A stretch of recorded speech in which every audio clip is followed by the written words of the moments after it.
zusammen, ich zeige euch heute in meinem Makramee-Tutorial, wie ihr diesen Traumfänger ganz einfach und schnell selber knüpfen könnt. Ganz viel Spaß dabei!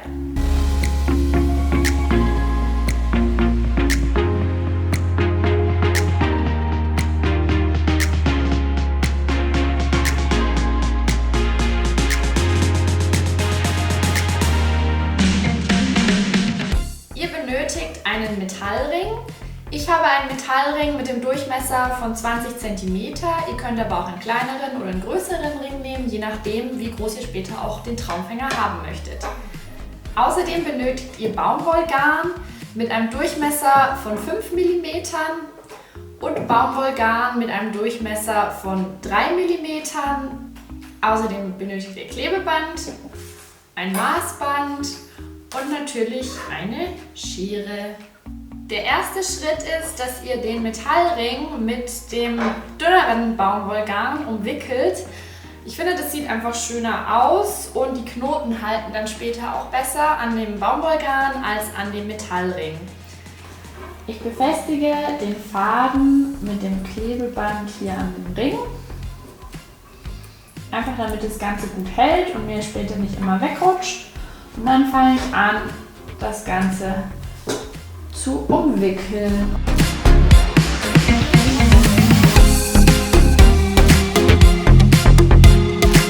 Und das mache ich dann eben so lange, bis ich ganz durch bin. Und ich schließe dann eben damit ab, dass ich hier einen Knoten reinmache. Und das wird dann später auch mein Faden, an dem ich den Traumfänger aufhänge. Der nächste Schritt ist, dass ich von dem 5 mm dicken Garn 10 x 4 Meter abmesse. Ich habe jetzt hier meine Fäden zugeschnitten und jetzt nehme ich jeden einzelnen Faden doppelt, dass am Ende hier so eine Schlaufe bleibt. Ich schaue, dass die Fäden wirklich schön gleichmäßig doppelt genommen werden. Das heißt, dass die Enden hier miteinander abschließen. Und die Schlaufe knote ich jetzt an den Ring fest und dazu führe ich die Schlaufe unter dem Ring durch und ziehe dann die Fäden durch die Schlaufe. Und dann ziehe ich das Ganze fest. Und ich habe jetzt hier gestartet, weil ich weiß, hier ist die Mitte, hier hänge ich den Traumfänger später auf. Und es kommen 5 Fäden links von der Mitte und 5 Fäden rechts von der Mitte hin. Und so verfahre ich jetzt eben mit meinen restlichen 9 Fäden.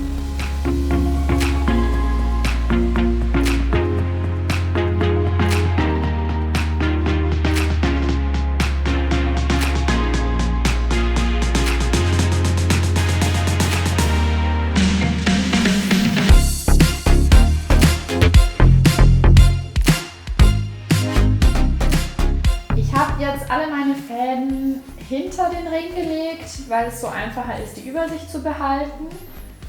Und der nächste Schritt ist, dass ich rechts außen anfange und den Faden hier ein bisschen über die Mitte rüberlege.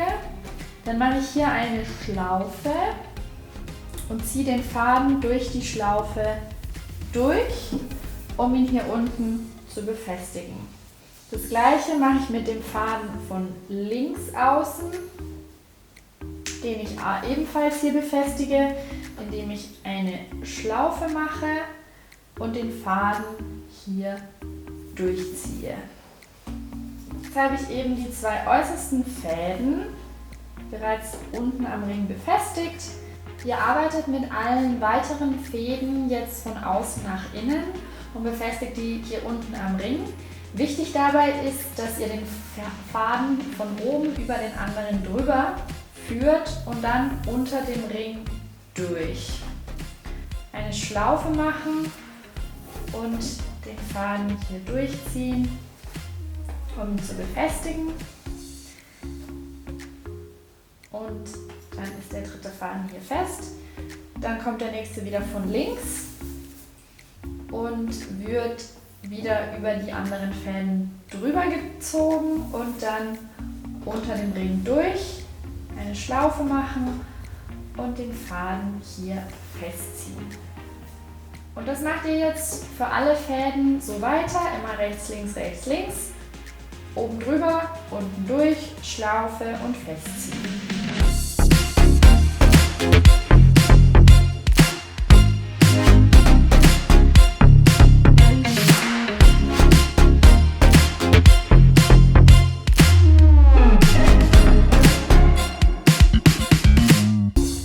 Ich habe jetzt hier meinen letzten Faden, den ich auch noch einmal oben drüber führe, unten drunter durch, eine Schlaufe mache und befestige. Genau, und dann bin ich fertig und hier ist jetzt so ein schönes Muster entstanden. Ihr könnt jetzt das Ganze noch mal ein bisschen fester ziehen, je nachdem, ob eure Knoten hier gut fest geworden sind oder nicht. Und einfach auch ein bisschen ordnen, dass das Ganze schön ausschaut hier. Und wenn ihr zufrieden seid mit eurem Muster, dann kommt jetzt der nächste Schritt. Im nächsten Schritt knüpfen wir jetzt hier unten Kreuzknoten hin. Das heißt, ihr teilt euch die Schnüre immer in Vierergruppen ab und mit jeder Vierergruppe knüpfen wir einen Kreuzknoten. Das funktioniert so, dass die zwei inneren Fäden eure Füllerfäden sind und mit den zwei äußeren arbeitet ihr. Zuerst legt ihr den linken Faden wie so eine 4 über die mittleren, dann kommt der rechte darüber und wird dann durch diese Schlaufe hier durchgezogen. Und das Ganze zieht ihr dann hier oben schön fest. Deshalb ist auch wichtig, dass ihr vorher eure Fäden von dem Muster schön geordnet habt, weil das Ganze hier jetzt dann eben festgezogen wird. Dann machen wir das gleiche nochmal von rechts, das heißt wir legen den rechten Faden wie eine 4 hier drüber, dann kommt der linke darüber und wird hier unten durchgeführt und festgezogen und dann habt ihr euren ersten Kreuzknoten geknüpft. Jetzt arbeiten wir uns von links nach rechts und knüpfen hier eine Reihe Kreuzknoten.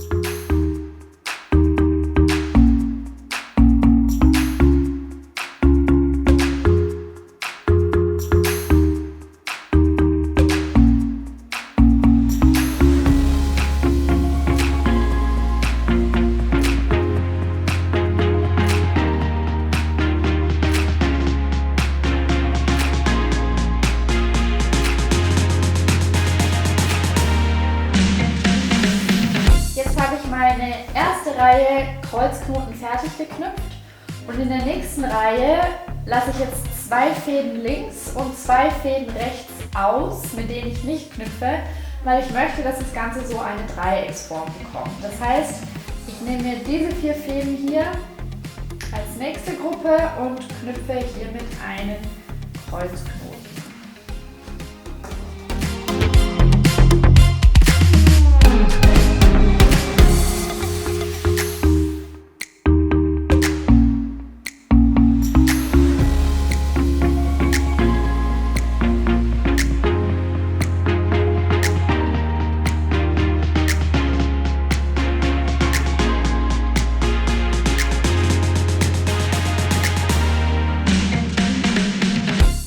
Mit der zweiten Reihe auch fertig. Ich habe 4 Kreuzknoten geknüpft und wie gesagt die beiden äußeren Fäden weggelassen. Im nächsten Schritt kommen jetzt wieder 2 Fäden dazu, die ich weglasse, 2 links und 2 rechts. Und ich knüpfe jetzt mit den 3 verbleibenden Vierergruppen Kreuzknoten.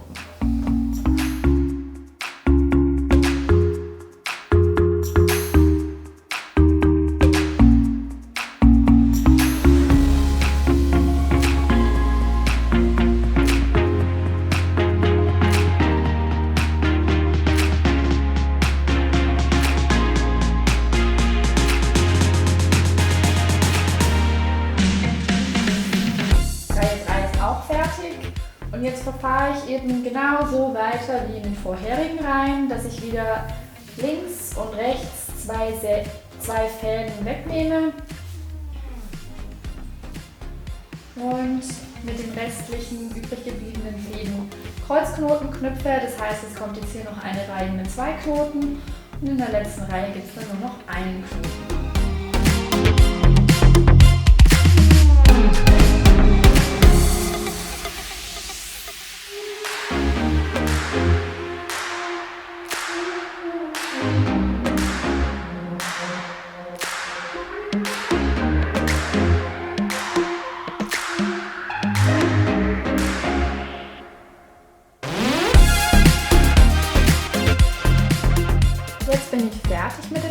Knoten und wie ihr seht, ist hier so ein schönes Dreieck entstanden, so eine schöne Form. Und das Ganze schließen wir jetzt hier noch mit einer Reihe ab. Die zeige ich euch gleich, nachdem ich das Ganze aufgehängt habe. Ich habe den Traumfänger jetzt einmal aufgehängt und um eine Abschlussreihe zu knüpfen, nehme ich den äußeren Faden, der jetzt dann zu meinem Füllerfaden wird, und an den werden die anderen Fäden quasi hingeknüpft. Und zwar funktioniert es so, dass ich meinen äußeren Faden über den zweiten inneren Faden drüber lege. Dann kommt der einmal über den drüber und dann durch diese Schlaufe hier durch. Ziehe das Ganze fest, dann hat er sich hier so rumgewickelt. Dann nehme ich den Faden, lege ihn nochmal über den Füllerfaden drüber und ziehe nochmal durch die Schlaufe durch. Und habe jetzt einen Faden quasi mit 2 Knoten an den Füllerfaden befestigt. Und das Ganze mache ich jetzt mit allen weiteren Fäden. Das heißt, ich lege den Faden wieder von hinten über den Füllerfaden drüber und ziehe ihn durch die Schlaufe durch, schiebe den Knoten nach oben, dann kommt der Faden wieder über den Füllerfaden und von hinten durch die Schlaufe durch. Und jetzt habe ich ihn am Füllerfaden befestigt.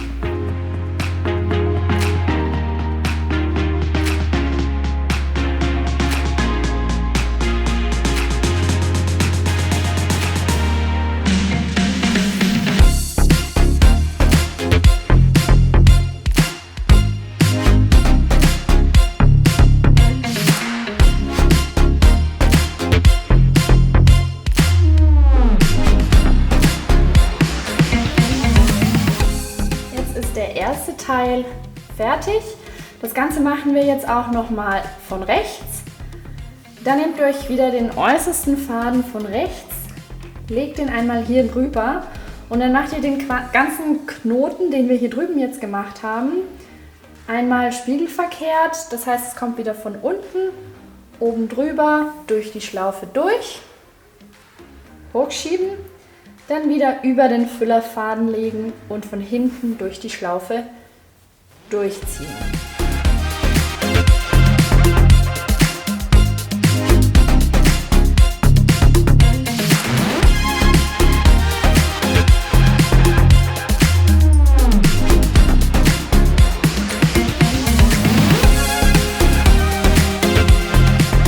Jetzt bin ich fast unten angekommen. Ich mache jetzt meinen letzten Knoten auf der rechten Seite und jetzt seht ihr, dass das Ganze noch miteinander verbunden werden muss. Das heißt, ich mache jetzt entweder hier noch einen Knoten oder so rum noch einen Knoten, weil ich gerade schon von links komme, mache ich jetzt noch einen Knoten, um die Füllerfäden miteinander zu verbinden. Und jetzt habe ich hier eine schöne Dreiecksspitze. Ich bin jetzt fertig mit meiner Abschlussreihe und jetzt gibt es verschiedene Möglichkeiten, wie ich weitermache. Ihr könnt aber, wenn euch das so gefällt, das Ganze auch einfach schon so lassen und dann sagen, ihr schneidet eben auf der Länge, die euch gefällt, einfach mal gerade ab, oder ihr schneidet eben so in einem spitz zulaufenden Winkel den Faden ab und damit ist euer Traumfänger dann fertig. Ich zeige euch jetzt mal eine Variante, die mir sehr gut gefällt, und zwar knüpfe ich den diagonal doppelten halben Schlag hier noch weiter, sodass hier noch 2 Rauten entstehen. Das heißt, ich arbeite mit meinem Faden hier weiter und knüpfe hier jetzt die Fäden weiter hin. Das gleiche Vorgehen, das wir vorhin eben auch schon hatten. Der Faden kommt von unten, wird drüber gelegt und dann einmal hier durch die Schlaufe durchgezogen. Dann wieder rüber durch die Schlaufe. Genau, ich habe jetzt hier eben schon 3. Noch einen 4. dazu. Und ich glaube, ich nehme sogar auch noch einen 5. dazu. Und das Ganze mache ich jetzt eben auch mit dem Faden, der hier von links kommt.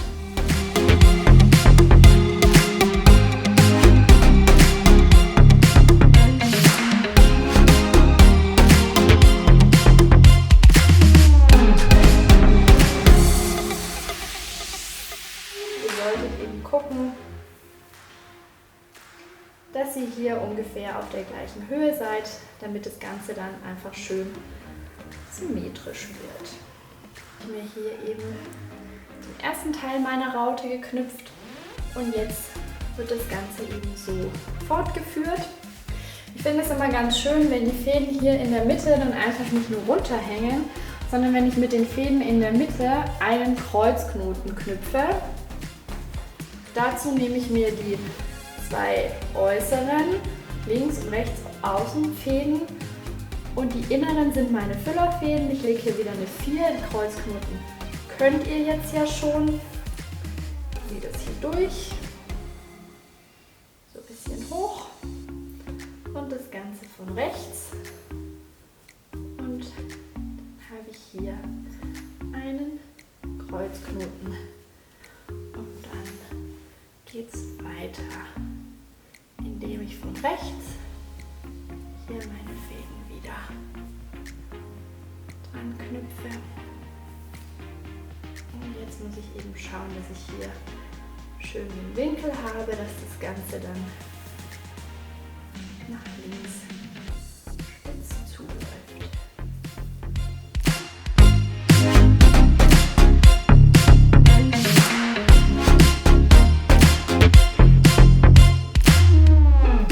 Und idealerweise sollte natürlich hier die Mitte sein. Und dann mache ich das Ganze jetzt noch von links.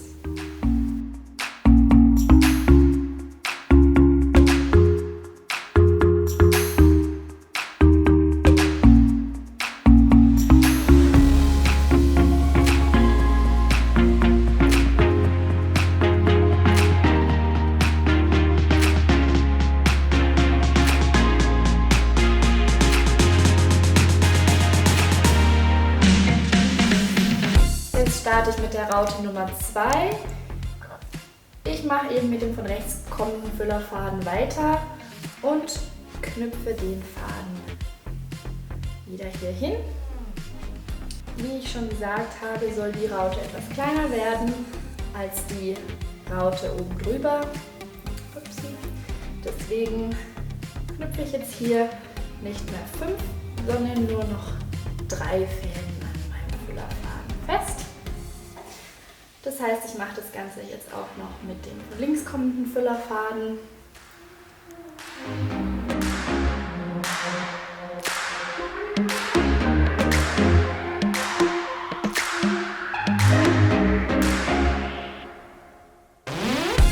Wie hier oben möchte ich hier in der Mitte auch wieder einen Kreuzknoten haben. Ich nehme mir die 4 Fäden in der Mitte als Füllerfaden und die 2 äußeren, um den Kreuzknoten zu knüpfen. Ich mache hier wieder meine 4. Kennt ihr ja bereits. Ziehe das Ganze nach oben und mache das Ganze von rechts. Genau, und ziehe das Ganze hier so ein bisschen zurecht, dass der Kreuzknoten wieder oben in der Mitte sitzt. Und dann kann ich weitermachen und meine Raute beenden. Ich nehme wieder den Faden von rechts und knüpfe die unteren 3 Fäden hier in einem nach links laufenden Winkel an. Auch nochmal von der anderen Seite.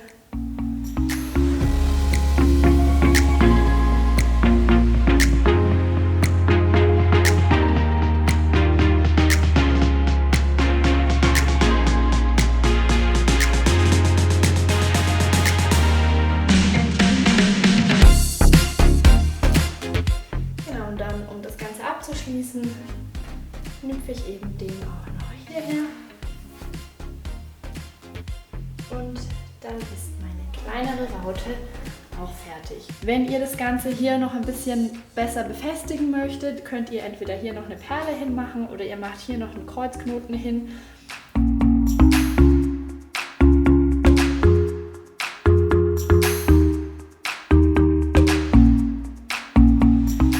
Ich habe den Traumfinger jetzt abgeschnitten auf dieser Höhe. Und ich habe mir so ein bisschen schräg abgeschnitten, weil mir das ganz gut gefällt. Ihr könnt natürlich auch einfach gerade abschneiden. Jetzt sind wir fertig und ich wünsche euch ganz viel Spaß, wenn ihr das auch mal ausprobiert und hoffe natürlich, dass es gut klappt.